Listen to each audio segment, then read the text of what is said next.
You're listening to the Esoterics Podcast, hosted by Joe Figueres and Fioraliz Franco.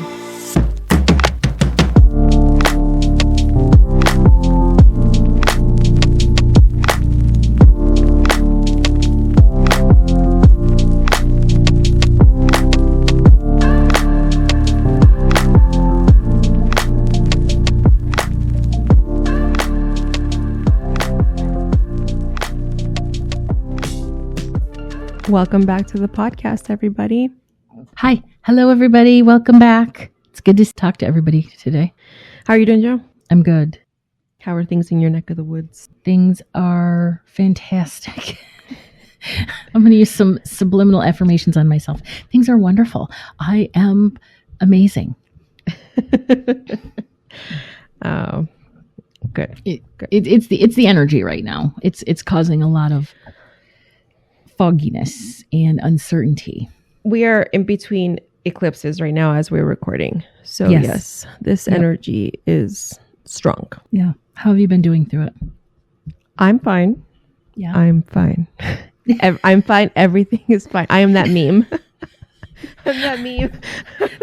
Where everything around house is on fire. The house of, but I'm fine. Mm-hmm, it's fine. Everything's fine. Everything's fine. That's probably what the name of the podcast, this podcast episode could be. It's fine. Everything's fine. Yes.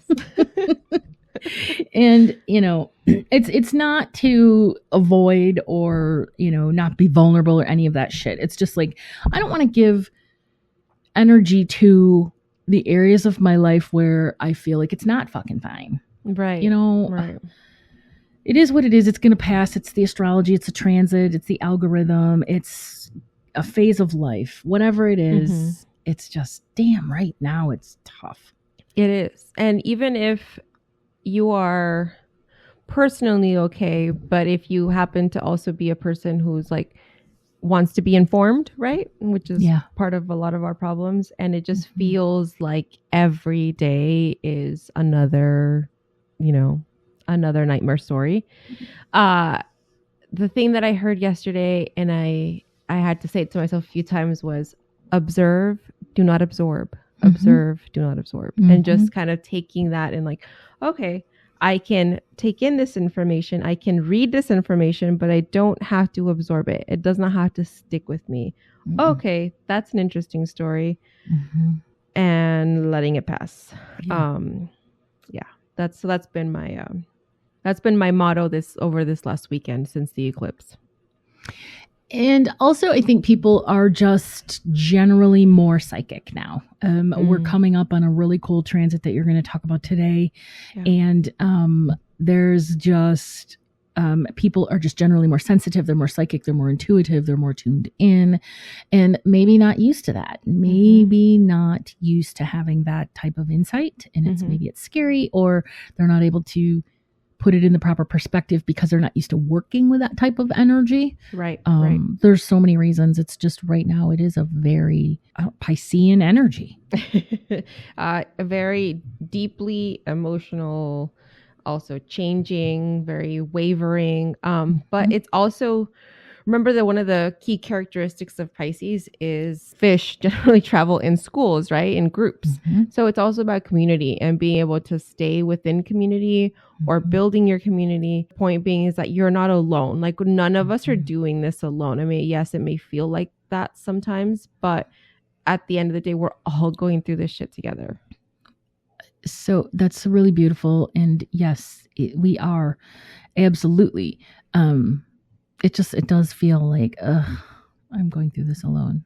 Yeah. Well, let's surrender and unburden from that shit. Yes. Do you have any announcements before we get into today's topic? I'll make it quick and to the point. Go to my website, joefigueres.com. It's been rebranded, and I'm back into mentorship, and I've opened up a new mentorship program. It's anywhere from 12 weeks to, 6 months. It just depends on how we're going to work together, what you want to know, what you want to learn. And this is not about intuitive development, although that is included. This is about consciousness expansion. It really is. It's about quantum shifting. It's about looking at your life and being able to say, oh, I understand what's going on right now. And then having a long list of tools to engage that, to come out from on the other side self-mastery. Mm-hmm. Yeah. New readings, lots of really cool readings. Actually, I retooled my readings. I have a class coming up. And I've had like one person sign up for it. I haven't been advertising it. It's the 27th and it is a class that is being recorded. So if you're interested in it and you want to sign up for it, go ahead. It's called Align and Embody, an intuitive Akashic approach to identify the karmic issue behind any challenge. And it is a really fun topic that I tried to make, but it's like basically how do I move forward with confidence? How do I trust that I'm on the right path? Mm-hmm. Can I trust myself to make these right decisions? Mm-hmm. You're going to look at your karma to identify, oh, this is my karma in my soul blueprint. So this is what I'm struggling with. And then I'll teach you how to sort of detangle from that. So, oh, wow. Okay. It's $23, people, $23. And then there's like a 58-cent service fee. Nice. Hey, so for that, just for the recording alone. Very cool. Oh, and the big thing, the last but not least, the big thing is sign up, subscribe to my free educational newsletter called Spiritual Tetralogy. It's a weekly newsletter, and I get it. You're like, I don't want that shit in my inbox every week, but I promise you, while I do promote my services, I teach you something new every week. And It's not just crappy shit. It's like really good, useful, fun, next level shit. Yes. Sign up. The link is in our show notes. Yes. So that's what's going on with me. Great. What about you? Right. I don't have anything to do and announce. I'm busy. Okay, but you're busy with Muggle things, but they're actually really cool, creative Muggle things. So you know, I am. Yes. Yeah. What's going on? Well, I recently did the vision board workshop, and I would like to do something more along those lines again. Especially before those mosquitoes come back.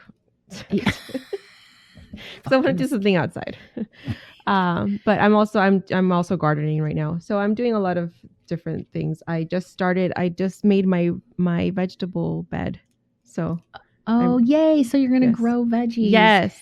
Yay, I love that. What about in your work though? Because you have a really creative job. You're a kitchen designer. So do you have some cool projects going on there? I do. I've actually been really blessed recently where I've gotten to design some kitchens that are I call them retrovation. So they're just kind of trying to restore back to the original style of the home. Cool. And that's like my favorite thing to do when it comes to like my design. Mm-hmm. I love being able to like capture the original like style of what a home should be with like the modern amenities, right? Yes. So just giving it like the look of maybe like a mid-century or a craftsman look, but with the modern amenities inside the cabinet. So I'm excited. And so I have a couple projects like that. So it's been great. Yeah, that's my dream. My dream house has always been a craftsman, and I've actually had 2 of them in my time. Mm-hmm. And so it is my dream that I will get this craftsman that needs all your help, and I just have all the money to say, money is no object. Fioraliz, I just need you to make this beautiful. Make it and pretty. There you go. There you go. Yes, that's my dream. Okay, Fee, tell us what we're talking about today. Today, I am going to talk to you about Neptune. Oh, this is Neptune's journey through the zodiac, a reflection of generational ideals.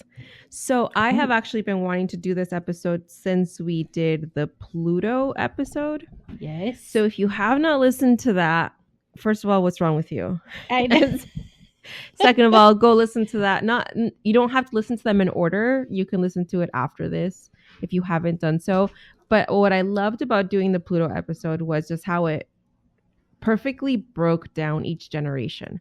Yep. Now, I want to, before I get into more of Neptune's details, just want to explain briefly the difference between Pluto and Neptune. So these are both considered, they're outer planets, right? They're the furthest out in the solar system.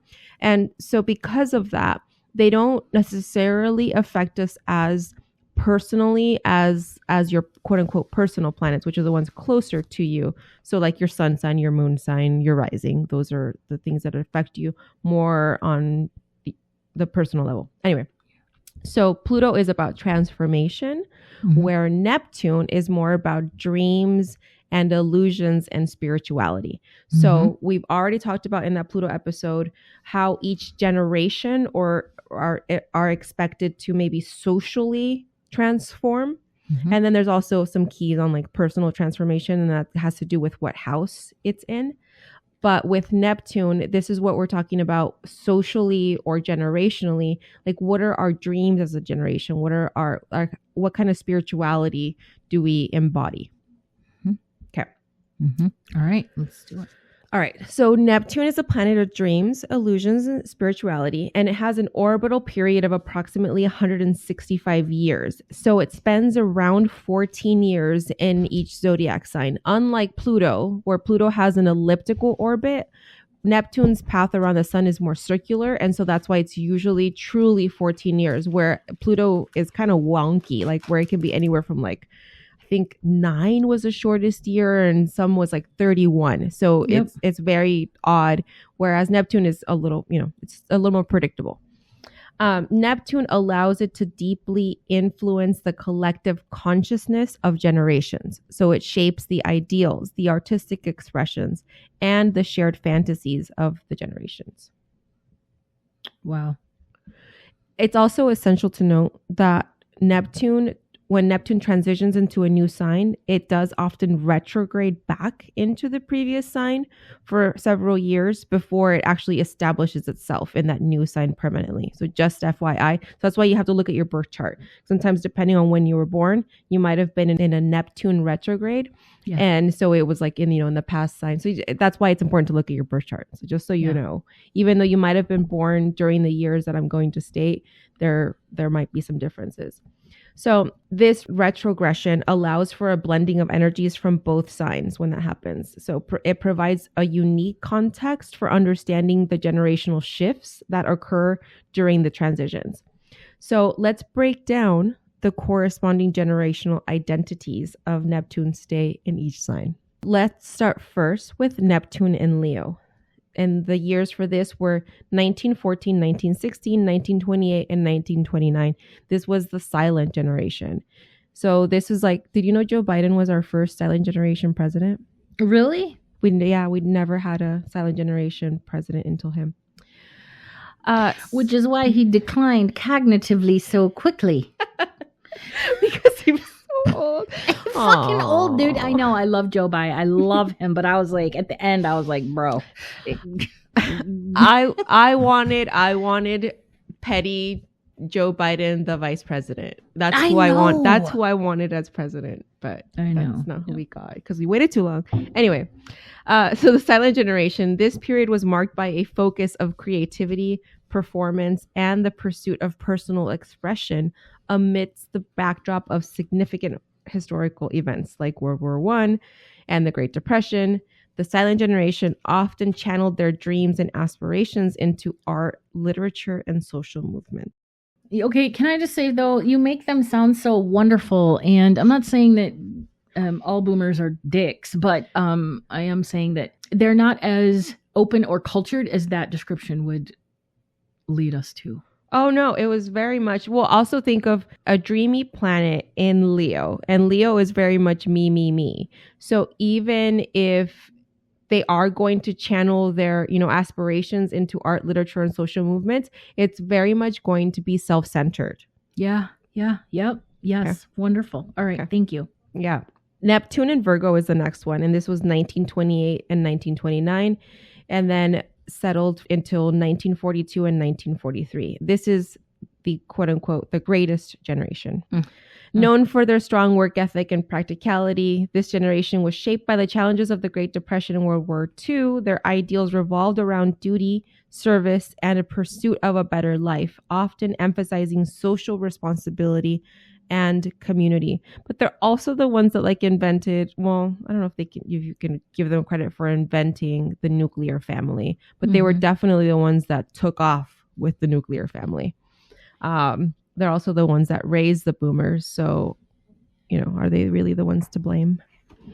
Okay. What generation is that one? That was the greatest generation. The greatest. All right. Great. So I'm taking notes because it helps me to focus better. But after Leo, this was in Virgo, Neptune in Virgo. Neptune in Virgo Okay. was the greatest generation. Yep. All right. Okay. And then we have Neptune in Libra. This is 1942 to 43 and ended in 1955 to 1957. These are the baby boomers. This era was characterized by a focus on relationships, harmony, and social justice. The baby boomers born in the post-war period sought to create a more equitable society. I would disagree. And often express their ideals, their movements for civil rights, women's liberation, and counterculture. Okay, not that I disagree. It's that there were definitely, obviously, right, some people who were in the civil rights movement and they were women's liberation and they were part of the counterculture, the hippies, all of that. Those are boomers. The hippies were boomers. However, to every single generation, there's always the counterpoint, right? Mm-hmm. Like, and it has to be, and we've talked about this before, it's part of the balance of the world. Like for the ones that are the progressive, there has to be the quote unquote duality. The duality, right? There's a conservative that wants things to stay as they are. Yes. And so that's why when we read these descriptions and we're like, but did they? It's because not all of them, like not every person in society is going to live up to the ideals. And then remember, you have to keep that in mind, that Neptune is strongly about ideals. Yeah. And I'm like, we're talking to you, Trumpers. Okay. And next is Neptune in Scorpio. This was 1955-57 until 1970. That's me. Gen X. Marked by a sense of skepticism and a desire for authenticity, this generation experienced significant societal changes, including shifts in the family dynamics and the rise of technology. Their ideals often revolved around personal empowerment and questioning established norm. I would say that one is spot on 100%, because this is the first generation that said, I'm not getting married, I'm not having kids, and was like out and loud and proud about it. Up until then, I'm sure there were other people who didn't get married and didn't have kids, but it wasn't a socially accepted thing. No, and it's the generation of punk rock. It's the generation of, like Billy Idol and Rage Against the Machine, and even to a later degree Eminem, where it's like, don't fucking tell me how to do what to do, but it is about personal empowerment. Yeah. I think a lot of people try to come at Gen X from what do y'all even stand for, right? Why are you not? And it's like, but I love being a member of Gen X because there is this ability to be ambivalent while also being like, okay, I actually really care about this, so let's fuck shit up. Right. Yeah. And we talked a lot about Gen X too in... Oh gosh, I'll have to look up the episode, but it was one of our very early episodes where we talked about Dolores Cannon. Yeah. And when she broke down this generation and all that. So it totally tracks, because they're very much about, I don't want to do shit just because you tell me to. Right. So. Right. The last thing I'll say about Gen X is that they are one of the higher, oddly enough, populations of conservatives, we'll just say. I'm saying it, they're MAGAs. So interesting. All I'm going to say about that is that it's interesting that Gen Xers are like, the rule breakers and, the rebellious. However, a large percent of that population is the word. It's pre-compliance. Oh, pre-compliance. Yes. But I think that goes back. Do you think that goes back to duality? It does go back to duality. They have a purpose, right? And as much as I, can push back against it or say snarky things about it, there is that purpose. That came out of the Akashic Records the other day about billionaires. Sorry to go off a tiny tangent here, but I was like, what is the whole purpose of this Doge bullshit? And what came back was that they're archetypes. Bezos, Elon Musk, Trump, Putin, all of them. They're archetypes. And as such, sort of surrounded the pendulum of duality. So basically, as souls, they're like, we're going to swing this way, and they don't care. They literally have zero empathy, and they do not give a fuck because that's what their programming is. But overall, it's actually to help with evolution. So it's a little bit esoteric the way that I just described it. But yeah, they have a very specific purpose. We just don't like what the purpose is. Yeah, no, we're off on this tangent, so I'm gonna keep going with it a little bit because it's kind of jumping us ahead just a bit, but it's okay. Just follow along with us. So we are shifting from Neptune in Pisces, and we're going to be moving into Neptune into Aries. And just to touch on the archetype thing that you just talked about, the last time that Neptune was in Aries was from 1860 to 1875. So this was during the American Civil War. Now, what happened during the American Civil War?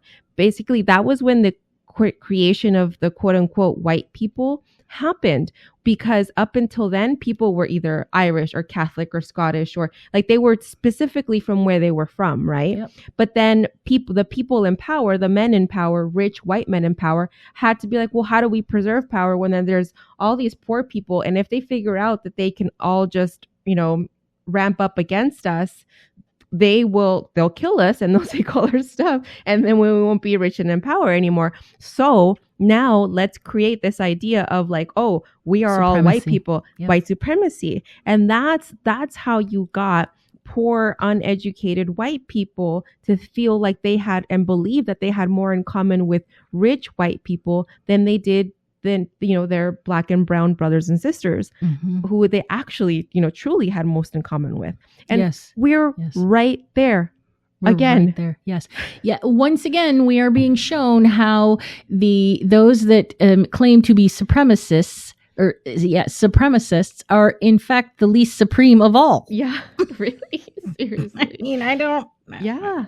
Yeah. So anyway, I find it fascinating when you can tie all of this back together, especially, historically plus astrologically. Like this is the shit I live for. That's what astrology is. It's a big old clock. And also not just it's also the French Revolution. There are other wars too that took place all within sort of the same generation, that were basically like people going, hold on, like this isn't right. And so I have always said, for the last several months, since November, I have said, there's not going to be a race war. I don't believe that there's going to be a race war. I believe there's going to be a class war. Right. And you're seeing it now. And if you're going to be an oligarch or a dictator or whatever, he's following the same playbook that Hitler followed,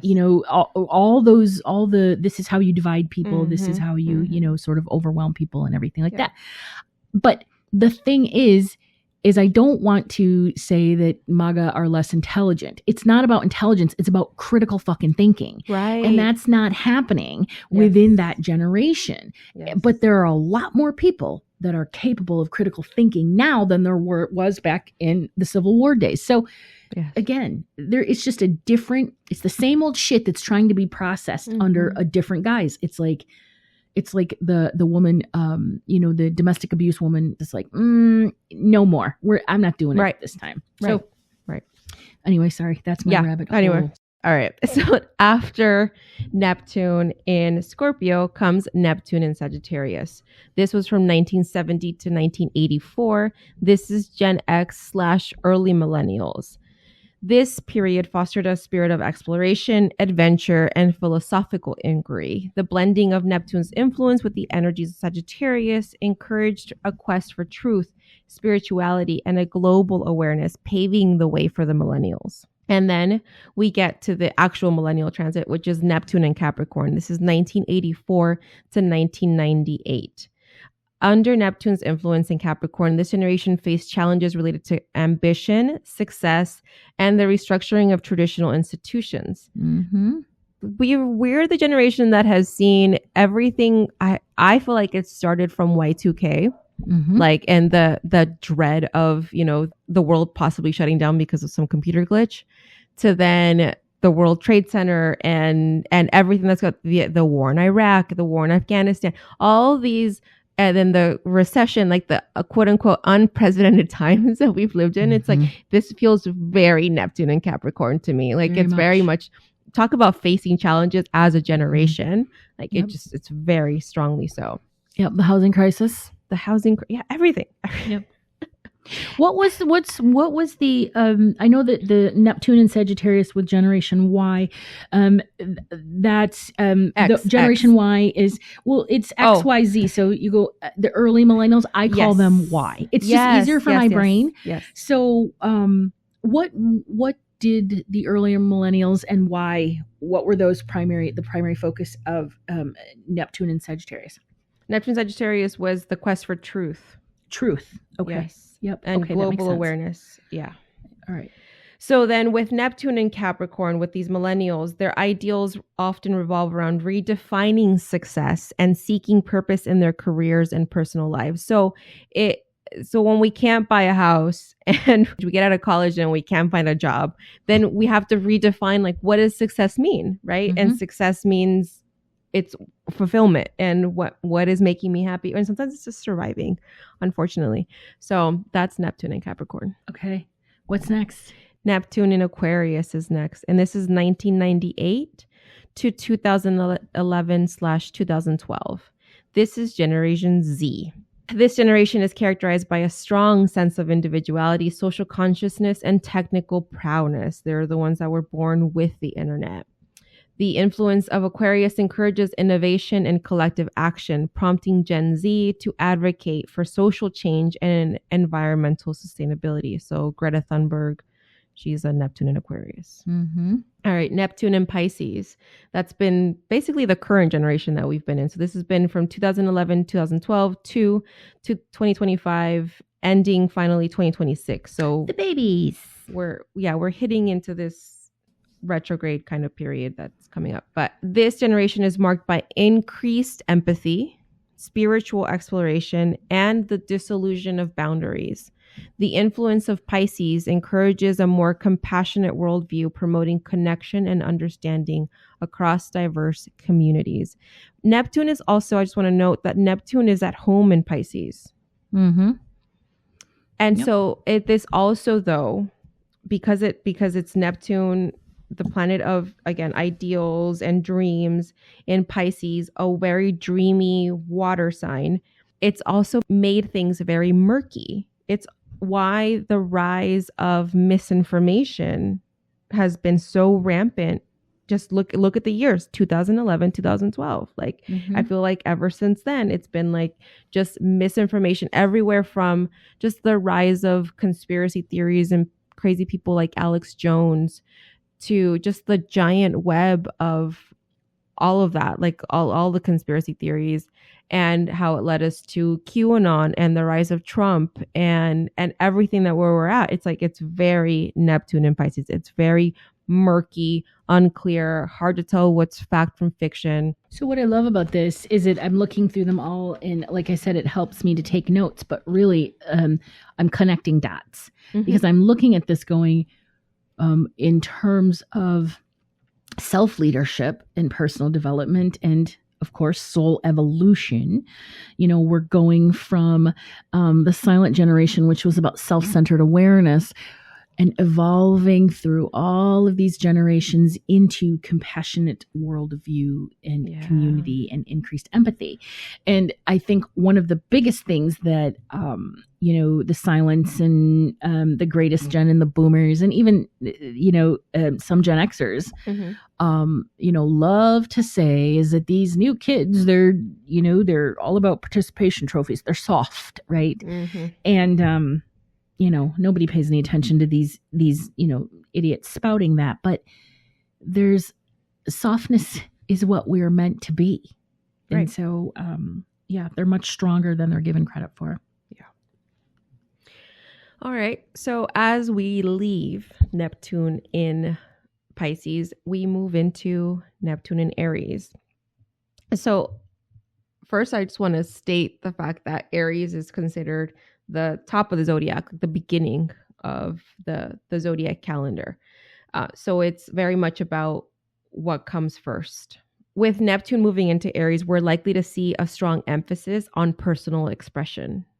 People will feel a powerful drive to assert their uniqueness and pursue their passions. And this could be a time of profound self-discovery. It's very much about like me and who am I, where individuals break free from societal constraints and truly explore who they are. It's all about authenticity. And I think we're going to see some incredible stories of personal empowerment emerge during this period. Now, speaking of empowerment, let's discuss innovation and boldness. So Aries is the sign of pioneers. And when Neptune enters this realm, we can expect a surge of groundbreaking ideas and adventurous approaches across various fields. So think technology, social activism, the arts. This is a time when people will feel inspired to think outside of the box and push boundaries, leading to developments that could change the way we live our lives. There's a couple of things that I've been seeing. Like one, we touched on it this last time we talked. We talked about the idea of like buying a plot of land and like building homes on it or whatever, and then like just like building your community with your friends. I've also been seeing one is kind of a return to like ancient ways of building homes, like the adobe homes and like using different natural materials to build homes that don't require HVACs, like they don't require air conditioning because of the way that they're built and they're so well insulated. And there's just all these ideas. And I feel like that's just been coming up more recently. And I feel like it's super, super interesting.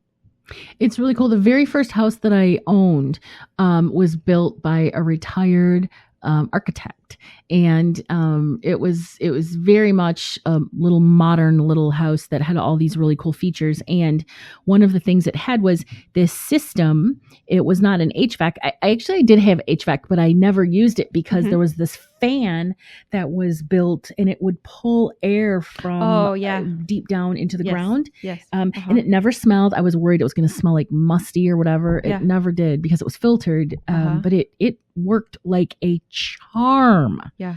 So it was very cool. Mm-hmm. Okay, so next we have spiritual exploration. Neptune is all about spirituality and the subconscious, while Aries is about taking action. So fire sign.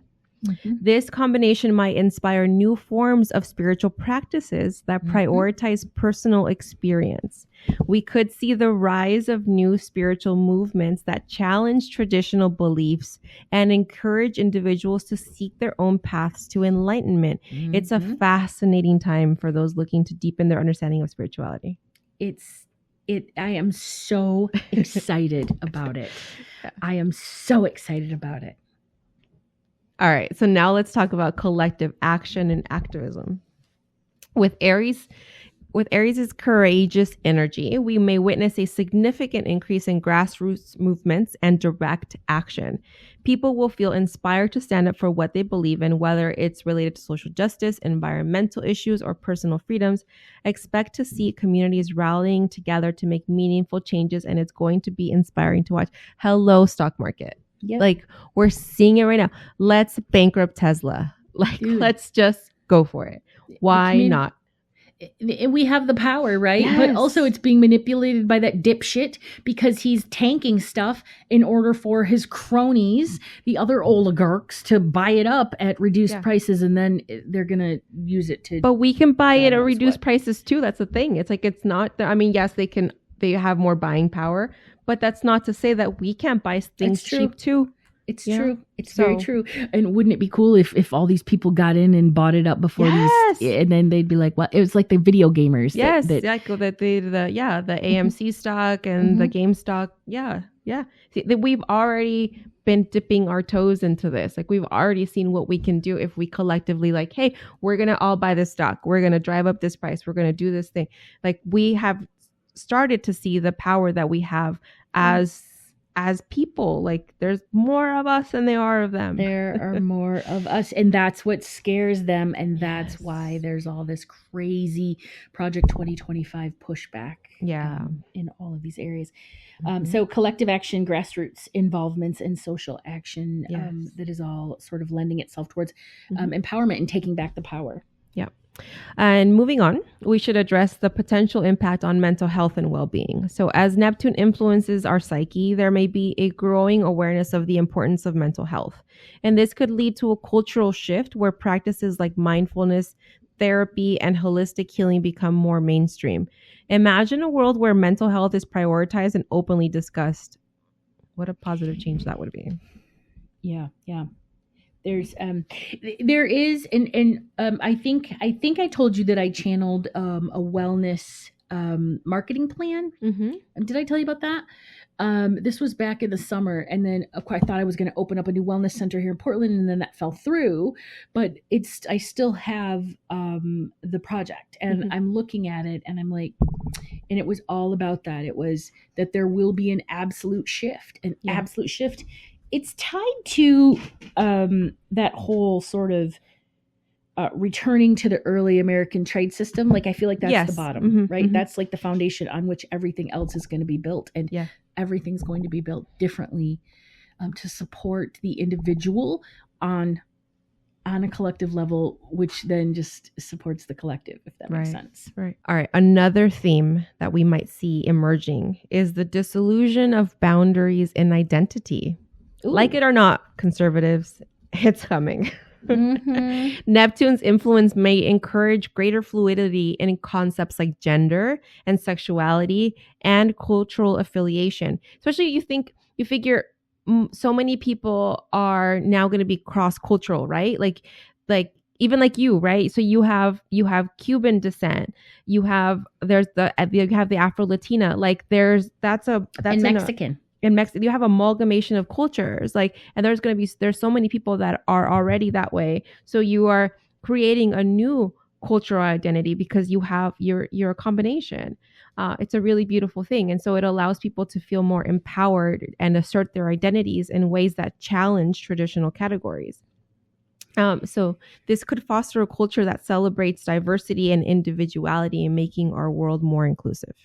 And of course, with any major transit, there may be challenges. The assertive nature of Aries, combined with Neptune's tendency for illusion and confusion, could lead to misunderstandings or impulsive decisions.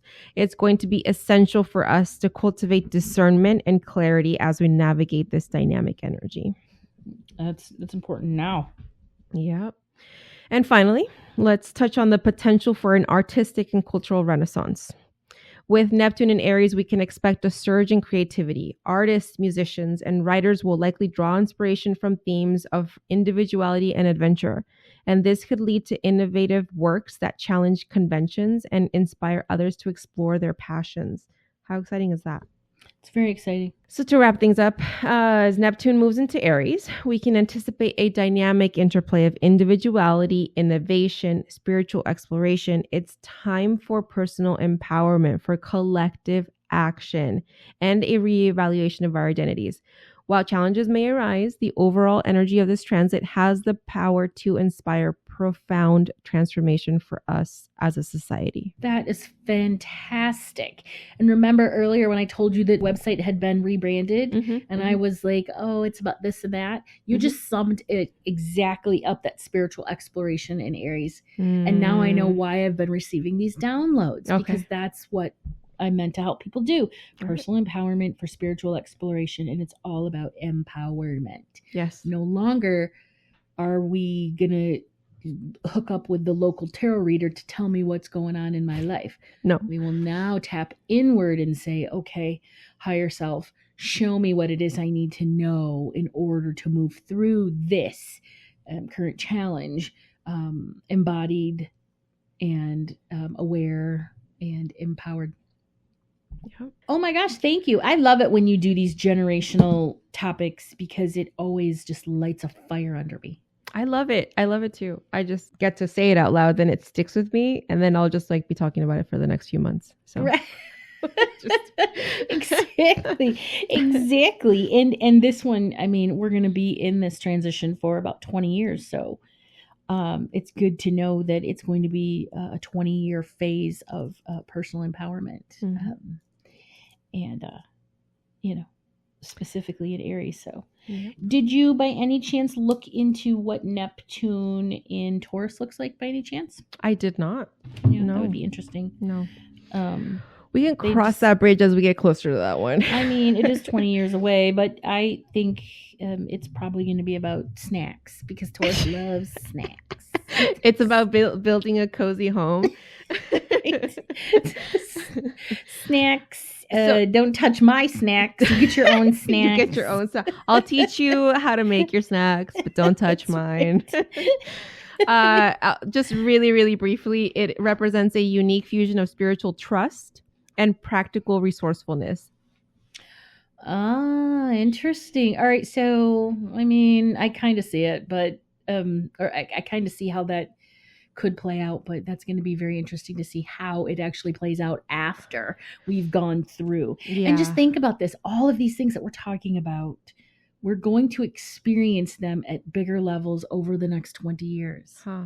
Yeah. That's amazing. I mean, yeah, I'm excited. Okay, a little bit about Neptune and Taurus in the past, because this is for me most interesting. So when it was in Taurus in 1875 to 1889, that's when applying chemistry and drugs to food, and it led to illusions in finances and hidden ways of making money. So, but yeah, it was, so that makes sense, right? Because again, Neptune represents the illusions, the kind of the hidden, but Taurus, again, we talked about food, right? Food and money. Food and money. It's true. It's true. I don't know why what's coming to me is the ideology around American food processing. The shit that's in American food. I mean, people complain about it all the time. People in Europe and, other countries are like, American food is shit. And it is. It's filled with chemicals and group A carcinogens. But everything's chemicals. I don't know. I think no, I get it. No, food. Yes, the processed food, 100%. Yes. And also even our vegetables, we don't know what's being sprayed with Roundup and what's not. No. But that's why I really love this idea of the victory gardens that people had during World War II. And so that's what I'm trying to get back to. I'm trying to, it's not even trying to get back to it. Honestly, it's like also a cultural thing as well. I remember meeting this girl, and this stuck with me. Like, I was 17 and I was on a plane flying back from a field trip, and I was sitting next to this girl who was Italian. Like, her family was Italian, and she would go back to Italy, I don't know, once a year or however. Would go back pretty often. And she told me that where she was from, in her family's from, everyone in her village, everyone has their own little garden. So when you need tomatoes, you just go to your garden. When you need your whatever your veggies are, you just go to your garden and you pick them. And then there's also, like, obviously, like, the little store, down the way, where if there's something that you're not growing, you can just go get. But I'm like, how beautiful is that? Like, I can just, go pick my own cilantro. Like, that's so. Yes. Okay. Anything else? No, that was all. That's all I got. Right. Wonderful.